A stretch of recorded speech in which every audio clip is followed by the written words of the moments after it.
Hey guys, what's going on here? River Sullivan coming at you right here, right now, pre-recorded for your live listening pleasure for another episode of This Evening Tonight.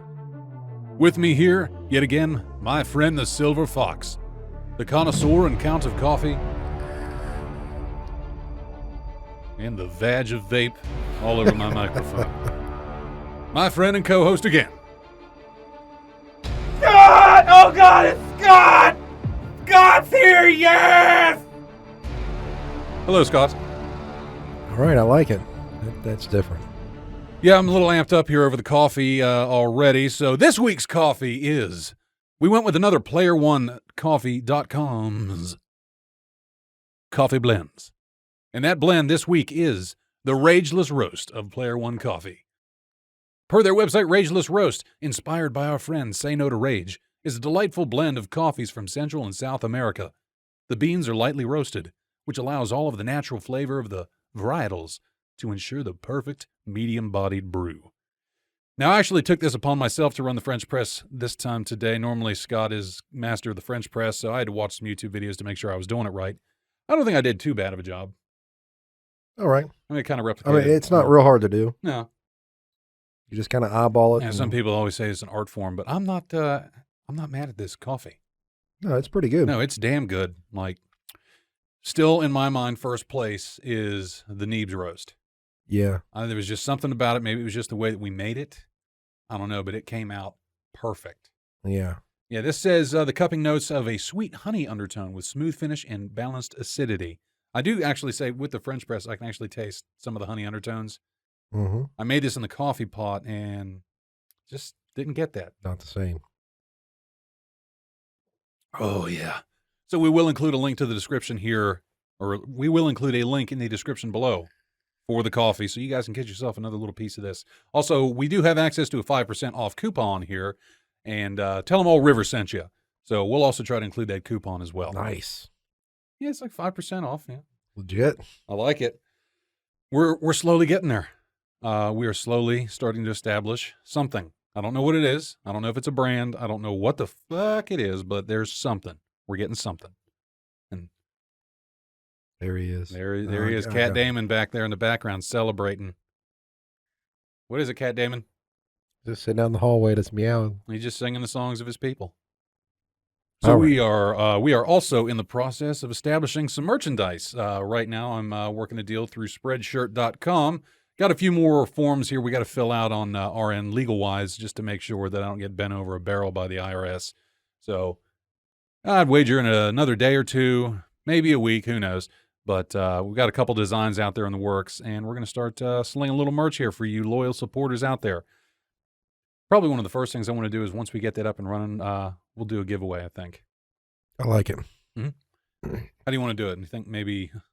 I wouldn't say, I used to do, we get to a certain subscriber and we'll do a giveaway, but. He's getting frisky. Oh, God. His eyes are all big, dilated. Whoever Cat Damon fucks up in the next episode gets a shirt. Or a coffee cup. There's a couple coffee cups out there. I sent you the designs. Like a contest, or you just want to give it to your guests, or? I don't know yet. I mean, I definitely would like, I do want to have a couple of the mugs for here on the show so we can drink them. Yeah, that'd really be classy. Yeah, really real nice. Makes you feel like you've arrived. I mean, that's pretty much how I rate everything in my life, whether it's legit or not. Do they have a coffee mug with their names or faces? Right. On it? Yeah, right now it's just going to be the standard background that we have for most of the banners on the show. That's all you need. I do like it. Yeah, it is a good photo. It is an actual West Virginia photo. The old lady took that. I want to say it was Seneca area. It's like Seneca Rocks. It's very relaxing, very peaceful. It is, and that photo was taken at broad daylight, and she worked her little Photoshop skills to wash it out and make it look night. Best of both worlds. All right, guys, it is time yet again here, though, for our once again weekly update of Week Behind Numbers. Oh, God. For the Rona. So let's see here. Currently standing right now worldwide, total confirmed cases 3,167,448. Total deaths 224,562. Total test results done in the United States 5,795,728. The numbers are getting bigger. The overall total confirmed cases is still getting bigger. But again, it's still a much slower growth. I'm looking at the curve overall through the Johns Hopkins website, and the curve definitely is flattening. Things, though, when the numbers get this big, though, that help put it into perspective for me. 3.1 million total confirmed cases. That's worldwide. Okay. 5.7, almost 5.8 million tests done. All right. So we're getting close to 8 million tests conducted.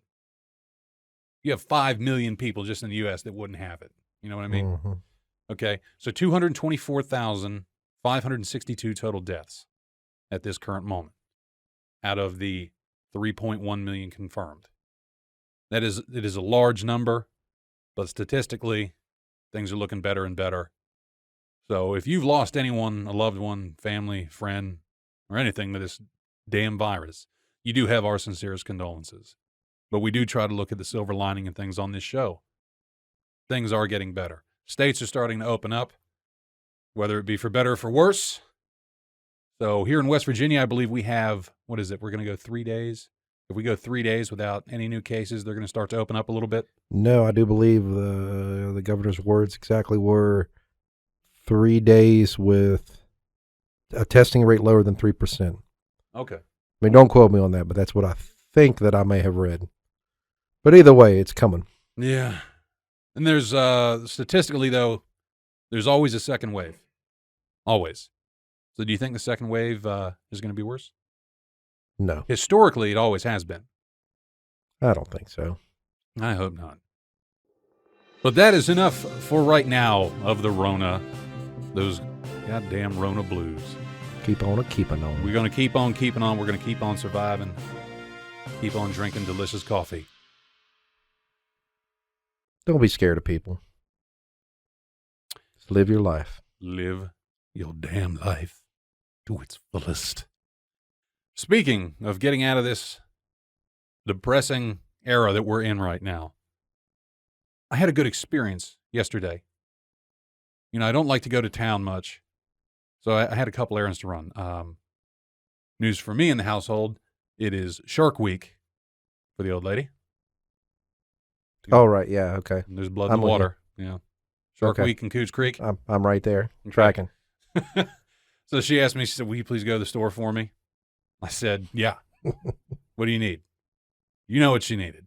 She needed some of them pads. Mm-hmm. I have never been more happy to have to wear a mask out in public. Walking around with a big box of Kotex or whatever. Or Man, 8 packs. Run with the packs. I'm way past it. I don't even care anymore. Look, I had that under one arm, and then and they have toilet paper. Everybody's fully stocked in toilet paper, mainly because they had to do limit 1 per customer, which I'm fine with. I got 4 mega rolls, and I was like, all right, you know, that's going to do me and her. That's fine. Like, just buy a little bit at a time. That's what we've always done. And our stock is not depleted. We're doing just fine. But when I was out there, everybody was being so polite, so cordial. People were actually talking to each other. Good. The initial shock, I think, of everybody wearing masks, they're getting used to it. Like, Right. It's part of the culture in Japan and Korea, China, other countries like that. Anytime somebody gets sick, they just wear a mask. Mhm. Here in the U.S., it's such a native concept that, or not a native concept, it's such a alien concept that when everybody starts saying, "Oh God, they might be sick," they're probably wearing a mask. They said we didn't have to wear masks. Why are they wearing a mask? Now it's whatever. People are making them stylish and shit like that.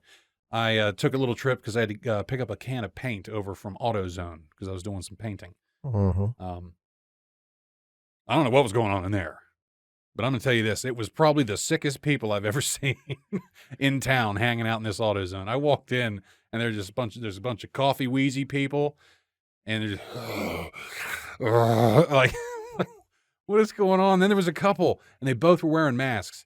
And one girl had, hands down, the most definitive corona cough I have ever heard. Like it to the T. They're the dry, non-producing cough, constantly coughing, just not a normal cough.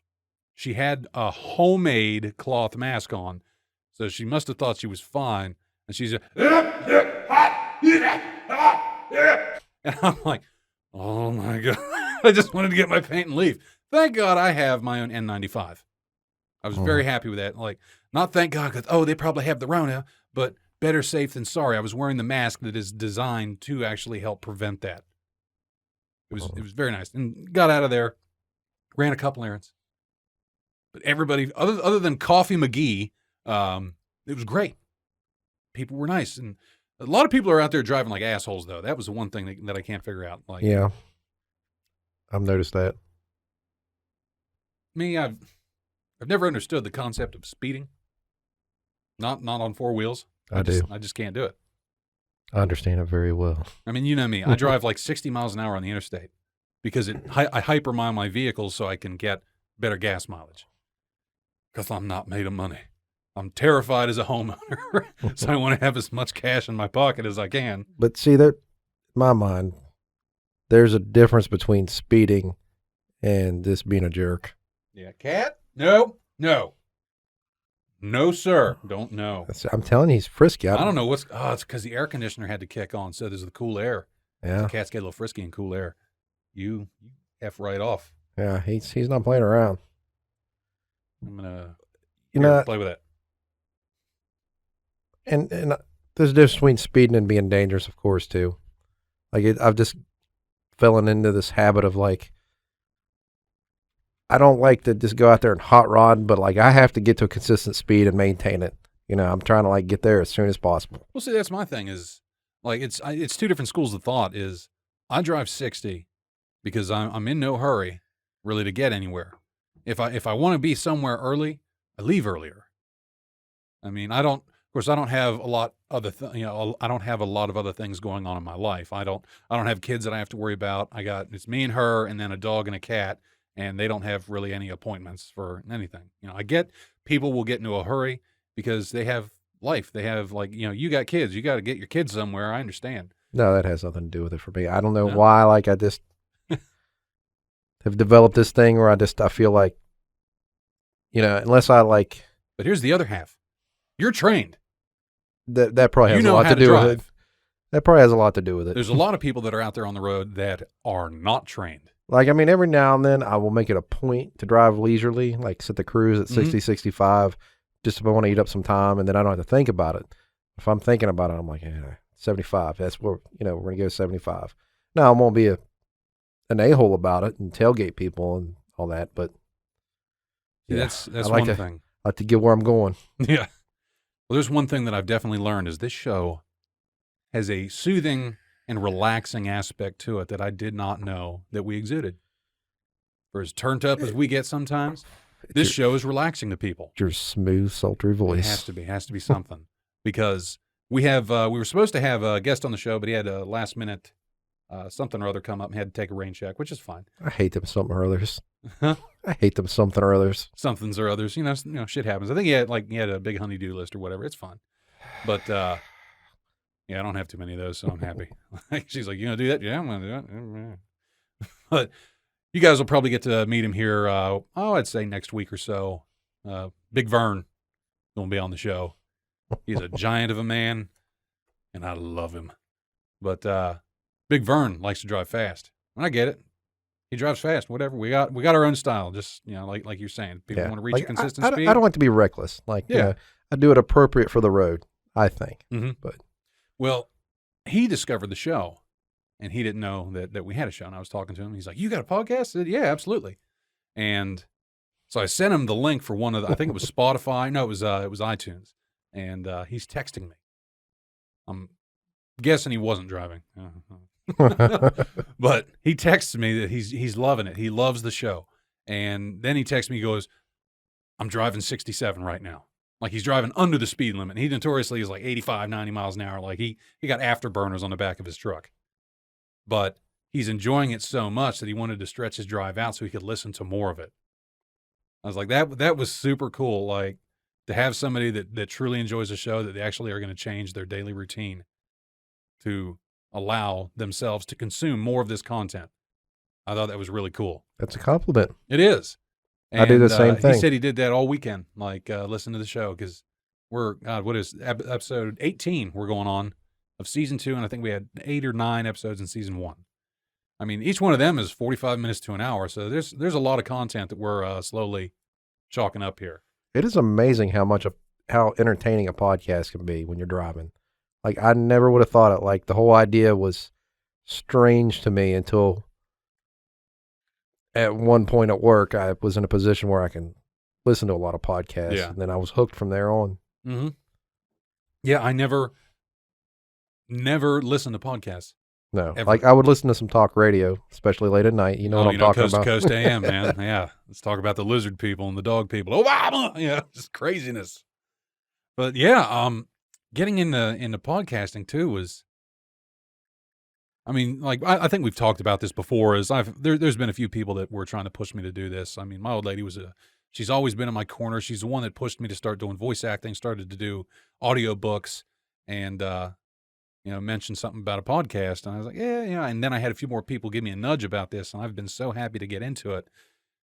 But I do not want to listen to any other podcast right now because I don't want to modify my formula. I'm afraid that I'm going to watch somebody like the Joe Rogan Experience. I watch little snippets of that from time to time, but I don't want to watch one so much and go, man, I like what they're doing. And then I'll inadvertently try to model what we're doing after them. Oh, there's nobody doing what you're doing. At least I haven't found one yet. What is it? Okay, so what is it we're doing different than the other ones? I have no idea. Is it the music? Like just winging it, just doing it live. I feel like that's what they do anyway. Like they just sit around and talk. True. God, this coffee's good. I found that the best plans in life are not plans at all. Truth. I get that. You don't want to inadvertently use somebody else's content material / formula. Yeah. That makes sense. But I still listen to a good bit. Like not as much as I used to,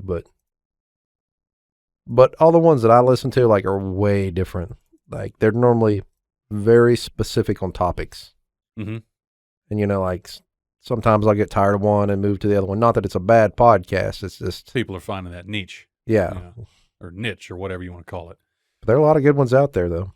So, I mean, I'm taking a look here at our numbers right now. According to Sounder, which is where this is primarily hosted on for all the other outlets for actual podcasting and not just YouTube, the show's been on YouTube now for, 6 months?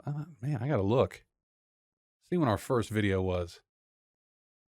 When I say video, So right now, as of the 29th of April, we are up to some subscribers here. We're up to 38. We're up to 38 right now on YouTube. And good God. Doing big things. Doing big things. Let's see.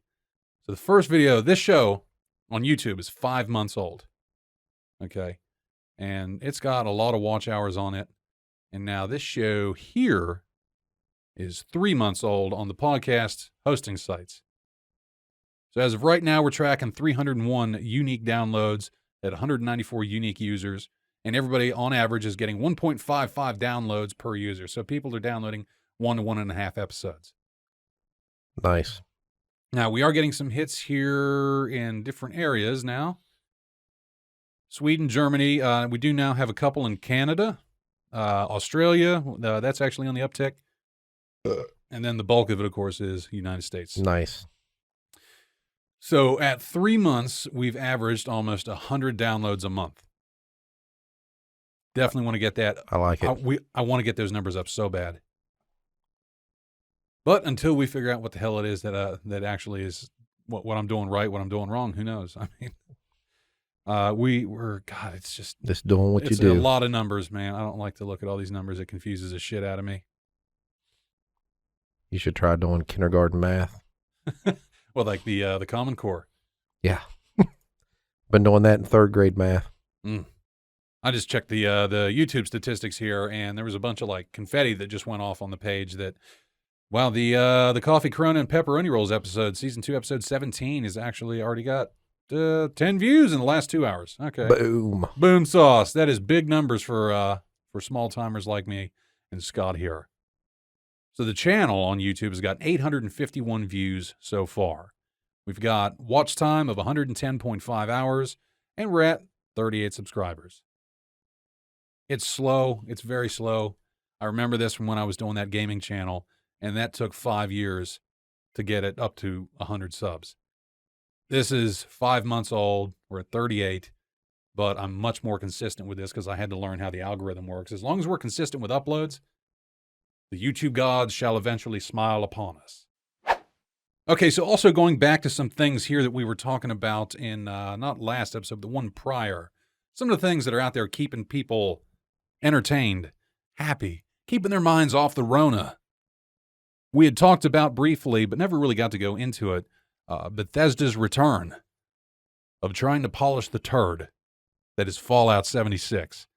And with me, for his boots on the ground review, Scott, who is an avid Fallout fan, has finally been getting a little bit deeper into Fallout 76. He started playing it when we talked about it in the last couple episodes, but now that he's had some time to sink his teeth, his just brown, coffee-soaked and stained teeth. They're not. They're lovely pearls. He takes care of his teeth. So how's the 76 treating you so far? Surprisingly good. Like, I really didn't have high expectations for it because it is Bethesda, and just the issues with the game from the beginning. I would thought that basically the expansion would just put the game where it should have been from the beginning, which it did, but it's turned it into a playable game. I'll give it that. And it just, the excitement of me not having played in a while because I started when it first came out has been nice. So, yes, it's now where it should be. So, in your opinion, where should it have been? Describe where you're saying it should have been. Well, the game itself wouldn't have been that bad, I don't think. I think a lot of the complaints, I think it was like a snowball effect of people like complaining and griping about it. You know what I mean? Like they went over the top with complaining about it and criticizing it. Some of it rightfully so. If they wouldn't have hyped it up so much, it was just the way they promoted it. If they did it on the down low and been like, hey, look, we got the, Fallout for Friends, West Virginia. You mean like if they'd come out and said, look, guys, we've never attempted anything like this with Fallout or anything, Skyrim, anything that runs on that engine that they run. Like, we don't normally make multiplayer experiences. We normally do a crafted, pretty buggy one-player experience. This is our first time, guys. Be gentle. And tell you what, maybe we'll do a massive open beta for free. For like that whole year of Reclamation Day. And then that year anniversary of Reclamation Day, then they release the 76 Wastelanders for full price release. That would have been perfect. That would have been spot on because the no NPC things, like that, that did kind of suck. That's what brought life into the world, though. Literally, when you take the life out of it, other than things that you have to kill. But I understand, like, at first in the storyline, it kind of makes sense. But not... Wait, they in the storyline, they tried to justify that there was nobody there? Right. How did they... I must have missed that. Spoiler alert. I'm going to go into if you've not played 76, some of the story and background. I mean, you're familiar with the scourge, the virus that creates like the scorched beasts and the scorched. It was pretty much the reskin of the ghouls. Basically, everybody in Appalachia either died or left because of this plague. Oh, okay. I did not know that. Yeah. I just thought, this is a fucking empty world. This sucks. And then that's why it was empty. And like, in a way, that kind of like that feeling that it gave you kind of goes along with the plot, but only to a point. Not a year later. You know what I mean? Yeah, it just I get what they were trying to do. Hello, cat. Poorly executed. It was thin. That was effing thin. Pretty okay game. Poor execution. That's where I'll leave it. So, how full of life, in quotes, would you say that this is now? How have they done the NPCs? Is it Fallout 4 level where I'm walking around and there's like a random instance, or maybe a traveling merchant, or somebody that needs help, or... Yeah, exactly. Like, basically the way it's worked, and I've only played it 2 or 3 times since the expansion.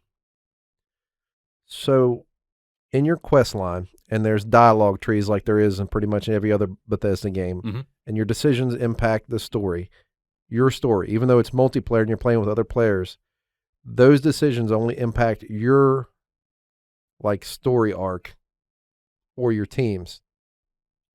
So when you go into certain interiors of certain buildings, like those are instances just for you and your team. Okay. So like there's no like running into random other players inside That's of a double-edged sword, in my opinion. Yeah, it's kind of like a fine line they got to walk there. I mean, it could be. It's good considering it keeps the trolls out, and bad considering it removes the I guess you call it like a dynamic experience between a random player that, oh, is he going to help us or is he going to be an asshole? You know, that ruins. Right. It kind of eliminates the immersion factor, in my opinion. But if you're going to keep, I mean, if you're just with you and your buddies, just there to enjoy that whatever story, like, has the story gotten any stronger? Have they actually strengthened it at all? Yeah, a little bit. I mean, Okay. it's not groundbreaking, but I mean, it falls in line with the Fallout world. So for me, that only had like a couple hours into it before I said, yeah, I'm done. Yeah, I'm head out. Would it be worth another look? Not if you're going to pay for it. Yeah. I mean, how much is it going right now? I wonder. I don't know, like, because I already bought the game, so I got the expansion free. Mm. You already have the game, don't you? Yeah, I still have the disc. Yeah, it shouldn't cost you anything. I mean, I don't think you have to pay Bethesda anything unless you're getting the private. So that's what is that called? The Fallout First. I don't have that. Let me just check. I want to know what this thing's going for. Like, I like the concept of a private server, but I'm not paying extra for it. Okay, right now they're selling it. GameStop has it for $9.99 used. Walmart Walmart's selling it for $16.25. New, eBay's got it for $12.99. Ghostly Origin PC version, no tax, $39.99. Which I can see the PC version being a lot more expensive in terms of it because the modding community. So that's the entire game or the expansion? You're talking about the new expansion, like the Wastelanders. That's for the entire game, correct? At $12. Let's see. Because if that's the case, that'd be worth it, I think. Just as something to have, a game you could have where you can have the option of playing solo or multiplayer. All right, this says if I just go with the core game, I went to Bethesda's website and told it, hey, I'm new to the Fallout 76 experience. I don't own a copy. So the core game, standard edition, says includes Fallout 76 core game, Wild Appalachia, Nuclear Winter, and Wastelanders content must be downloaded. The deluxe edition includes all bonus in-game digital items from the Raiders and Settlers content bundle. So you get the whole shebang. That'd be worth $14, I think. Yeah, Raiders content bundle, Settlers content bundle, Raiders and Settlers content bundle. That's pretty much just the expansion.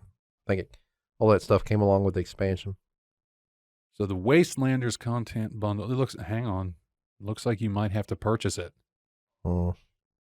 As far as like interactions out in the open world, you run into plenty of NPCs. Okay, here we go. The Wasteland, now this is coming from news.xbox.com. The Wastelanders expansion is free for all Fallout 76 owners, but for those who haven't jumped into Fallout 76 yet, you can pick up either the Fallout 76 Wastelanders edition of the game, which includes the base game content and the Wastelanders expansion, or the Fallout 76 Wastelanders Deluxe Edition, which includes a bunch of other shit. So, let's go to shopping and see what that's going for. Because I want to know. Fallout 76 Wastelanders Edition. Okay. $36.75 coming from Green Man Gaming. Looks like on average for about $30 you can get a copy of 76 with the Wastelanders content. It's not the horrible. Basic expansion, but then you have to pay extra for the Raiders and Settlers. That's what I'm getting out of it. I'd have to look, man. Like, I don't know if when they say Raiders and Yeah, Settlers. it would make sense because look, they're going to charge you $30 for a brand new copy of it with the Wastelanders edition, which is all your NPCs. Now to settle for like the Settler stuff and the Raider stuff, they're probably going to charge you $10 a piece or $15 a piece, so they can still get $60 out of you. For all the cosmetic stuff, that's stupid. They've done dumber shit. Remember the big fiasco for people that got like the Power Armor edition of this? Right. Or the Nuka Black rum that was supposed to come out. There was supposed to be this glass bottle Nuka Cola. Oh, yeah. And it was supposed to be this custom, like, house distilled rum. But what ended up being shipped was like a plastic black Nuka Cola bottle that they shoved a bottle of rot gut in And like there were reviews on it that people were like, I would not let That's so I don't why'd want they my do all worst that? enemies drinking this rum. If they would have just casually mentioned the game, Yeah, they should have. Somebody should have like taken Howard's legs out under him on the stage when he's like 16 times the detail. Yeah, no, it's the same thing. Like, It just works. No, it doesn't. I'll just say this: like for the hardcore gamer, if you haven't bought it already, it may be worth it at what, $30, $35 for the whole thing. Like the hardcore Fallout fan, but I don't see many of them not already have bought it. Yeah, Bought it. Botanists. Botany? But, I mean, if you're not really familiar with Fallout games, it's good. Skip it. I don't know, man. Like I'm thinking about it. I might end up going back in the. You shouldn't have to pay nothing for it, though. Like, True. Yeah. I mean, like I think the only thing that I'm consistently paying for is just the PlayStation account. Once I beat Final Fantasy VII, I'll probably delete it and then re-download. I have the disc, but reinstall Fallout and give it a shot. Just to give it that last. No, I mean I'm not in any hurry either. Like you saw when you came in, I was still. I started my annual playthrough of The Last of Us because God, like it is a good game. Those games are so great. Like I know every secret in that game and every little nook and cranny of just about every map and section and chapter, but it's just so fun. Like it still terrifies me when, of course, I'm playing it on like survival difficulty, but God, it's so good. Like it still gets me to this day. To the fear of the clickers. It's like your level 2 zombies or whatever that are just they can't see, so you have to really watch where you walk, or else they gonna get you. I'm glad you turned me on to that game. I'm still excited for The Last of Us 2. I wonder if we have any news. Let's check to see if there's any news. Yeah, but in the open world, there's plenty of NPCs to have random encounters with, and they have their own stories and missions. And I found something unique, like you'll run into random NPCs in like a settlement. They're just like, hey, can I come live with you? And you have to build a certain item that corresponds with that character. And once you do, they'll show up at your camp. And they have like their own storyline of missions. And they have raiders, which is cool. It's a whole lot more fun killing raiders instead of robots and stuff all the time. Yeah. So let's see. As of checking through Games Radar, The Last of Us 2 has a brand new release date, and it's June 19th, 2020. Ooh. It says, though, however, it is a delay from the previous date of May 29th, but with the COVID-19 forcing developers to work on projects at home, it's a mercifully small wait. So the news comes as a wave of new Last of Us 2 leaks, including major gameplay cutscenes, level lists, and what appears to be the full plot, hit the internet. I do not want to read any of that. I am going to, because I don't want any spoilers in this game. So, yes, it's been delayed, but it looks like that we are now on a re-release of June. Was it June 19th? Please, God, let it come out in June. I will wait. I will wait because, like we've talked about before, Naughty Dog is one of the last standing, truly good game developers out there. Like, I have no issue waiting on it because they want it to be right. Let's see. Any other things that are releasing here soon? We are at Cyberpunk. Let's see. That is supposed to come out September 17th of this year. Let's see. Watch Dogs Legion. Nah, nobody cares. Any word on the new Elder Scrolls game? I didn't even know there was a new Elder Scrolls game coming Well, out. I know it was in the planning phases, but I don't know. Bethesda might have had to reshuffle some things around. Ghosts of Tsushima is also coming out on June 26th. What's that all about? That sounds good. It's an upcoming action-adventure game developed by Sucker Punch Productions. Sucker Punch also produced the Infamous series. Okay. Remember Infamous? You got the guy with the lightning powers. There's Infamous, Infamous 2, and then Infamous. Okay. Was it First Son, I believe it was called? Was where you play a guy named Delsin. That I want to say it was Troy Baker that did his voice acting as well. Let's see. Published by Sony Interactive Entertainment for PlayStation 4. This is also rumored to be a PS5 release. I really wish they'd stop making new consoles. No, I'm fine with it. Because the PS5, It is the largest leap generationally, technology-wise, than has ever been conceived before in a game. They always say that. Well, it was like, if you look at the PlayStation 3, when The Last of Us first came out, and like Uncharted 3, and then you go into the PlayStation 4, like the Naughty Dog titles, they didn't really do anything to The Last of Us. They didn't really do anything to any of the Uncharted series. They didn't revamp the graphics. They just upconverted it to high def to be able to play on a 4K display. They still hold up. And that's using a 10-year-old system, a 10-year-old structure, and it still holds up in this current next gen that they call it. And now we're getting ready to go into the, 9th or 10th generation of these, and they swear it's supposed to be like 10 times what the PlayStation 4 10 does. times the detail. Yeah, it just works. Some of the gameplay that was advertised through it showed this. You're pretty much a samurai. I don't know a hell of a lot about the plot, but it's definitely feudal Japan, samurais. And there was one piece of gameplay footage that I saw that was very brief, and it was a video of your main character on a horse riding through what pretty much I could only describe as a wheat field. But in the video, like the amber waves of grain is just independently moving and realistically flexing with the wind. Like you can actually almost see the wind just going over every grain of it. Like the amount of ambient lighting and lens flare and everything that it captured, it definitely was a step up. It kind of reminds me of Shadow of the Colossus in terms of just how the scenery looked like.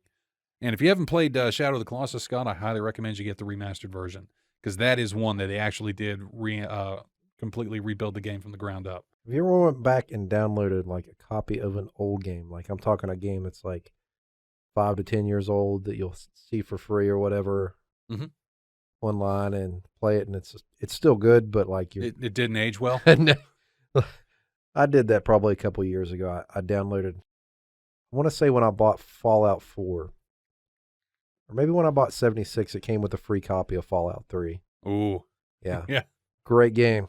Did not age well. No, it didn't. It was like going back from like Oblivion or Skyrim. Yes. And like you look at Skyrim and go, the graphics on that are, man, they're okay. You know, but it's so much fun. You don't give a shit.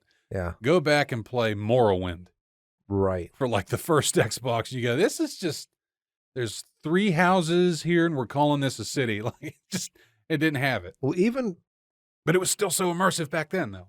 Even Oblivion compared to Skyrim, I mean, it doesn't seem like it was that much of a leap forward, but we really like think about like the dialogue sequence. Like I went back and played Oblivion one time, and like I forgot how like it zoomed in on the character's face. The NPCs, my favorite, and they had that look, you know. Where like they didn't have that look, they had no look. They were just this expressionless. My favorite one was getting caught by the town guard doing anything, and it's just stop. You've broken the law. Yeah. But the face is just expressionless. It's like they've all been shot full of Botox and they just can't make any expressions. The whole screen is his face. You know, you're like, whoa. You've broken the law. Sorry about that. I am furious with you. I cannot tell. Like you. Yes. But I'll let you get away with it this time. You'll have to convince me. I love it when it fails. Nope, didn't convince me. Prepare to die, scum. I used to love in Skyrim, though, to be able to, where you get the dragon shout a guard, you know, do diffuse roda to him. Because once you level up to a certain point, you just knock them across the map. It was so satisfying, the ragdoll effect. I almost got to the point where I think I started enjoying Bethesda glitches in that game. Well, that's where they say it was, the glitches were almost endearing, because it was a glitch that very rarely did it break the game, but it was just enough of a convenience that you could actually muscle your way out of a glitch. Yeah. It was, for a while, they're like, stuck in the landscape. Just keep jumping. Just keep jumping for 10 minutes because you don't want to restart your thing. You don't want to restart the console or the computer, so you just keep jumping. Eventually, you work your way out. Oh, the resolution dropped. Quick, fast travel. It'll reload it. All right, yep, that worked.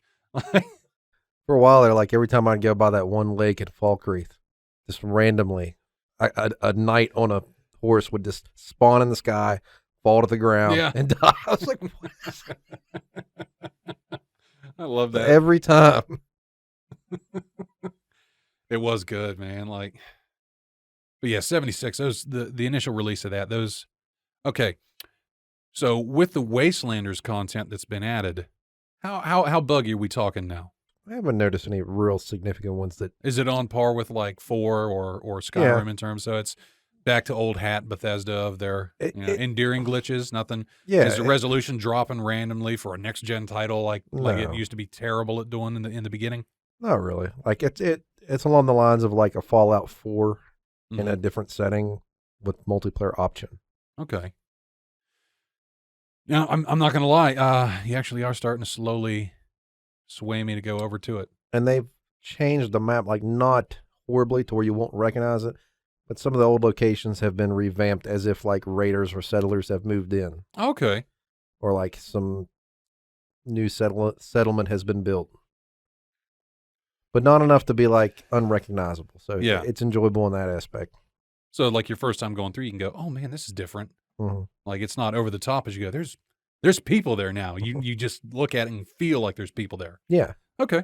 I mean, it's not over the top, like saturated with people, but you running the NPCs like quite a bit. Man, that still reminds. I still got to finish Death Stranding. I still haven't finished that. You gave up on it, huh? Well, I can't remember what happened. Something else came out, and I went to it instead. Final Fantasy. No, this is way before that. By the way, Final Fantasy I was reading, not really the reviews, but I just wanted to know. They say the average time that you'll spend in it is about 40 hours, and I was like, nah, I'm not like MLG, but I'm a pretty good gamer. Like I'm actually doing pretty good in the fights and everything, and finding all the secrets and running around just exploring. And I was like, man, I'm going to beat this game. I thought, because I got to a point where it says once you go over this wall, this is going to be it. And I said, okay. And I went in rapid succession for about 6 hours of just boss fight after boss fight after boss fight. And now I'm on one where I'm on a motorcycle, escorting a truck full of my friends. And then there's this giant tank robot thing that's flying down the interstate, and I'm trying to kill it. And it has beaten the dog shit out of me. And I cannot get past it right now. All of a sudden, like the difficulty just cranked. And it killed me 3 or 4 times. And I mean, maybe it's because I was getting fatigued, because I was like, okay, I'm just going to beat it today. Like I thought that's what was going to happen. 6 hours later, I'm still playing this game going, okay, like I'm loving this, but holy shit, this is still going on. And this isn't even the full story. This is just everything in Midgar. And I've already got 35, 36 hours into it. Wow. And I have not sunk that amount of time into a game in a long time. Don't get me wrong, I've been enjoying the story, the fights, everything. And I've been lucky that I've not stumbled across any spoilers for it so far. But man, it's a lot. Watch, I'll go back and that'll probably be it. And then I'll be done. And then I'll either download Fallout or Death Stranding. Probably actually Fallout. Because as empty as the world in Fallout 76 was, it's nowhere near as empty as it was in Death Stranding. Because even if like both worlds were just as empty, because the big difference in the emptiness of Death Stranding versus the 76 map, at least I can have some friends with me in that one. Right. You barely see people. And by people, I mean people that are not wanting to fuck you up. Anytime like you get pinged and you go, oh, there's people, there's like they're called mules or whatever. And that the only thrill they seek is the thrill of stealing packages. And then are these NPCs or other Yeah, they're players? NPCs. Oh. And I kind of laughed at that, because I went, that's their whole purpose, is just to steal packages. I said, what is this, all the assholes in the end of the world that like to get on people's porches and steal their Amazon deliveries? And now they've survived the apocalypse, and now they've established themselves as like an army. That was like one of the interesting things about 76 when I went back and started playing it after this expansion. Mm-hmm. So like I explained the whole concept of like settlers versus raiders, whatever, both groups move into the area. Well, not all the raiders are hostile. Like depending on like you gain a respect level with each faction. Mm-hmm. So like you may stumble upon some raiders that aren't hostile, which is really confusing. So you'll think, oh, I must be cool with raiders. And then you'll stumble upon a certain faction of raiders that are absolutely hostile. It'll tear you up. So that, I mean, it's interesting. Yeah, I think I will have to dive back into that, because there are some details in that game I want to hash out, things I want to figure out, like the whole encampment and power armor, like how to store how effective is the storage in that? Like, let's say we play a session and I find like a sweet set of some T62 power armor and I'm loving it. And I've been working on it, making sure it's pristine. And then we log out. Where's that power armor going to be when I log back in? In your stash box. So they put all of that in a stash box.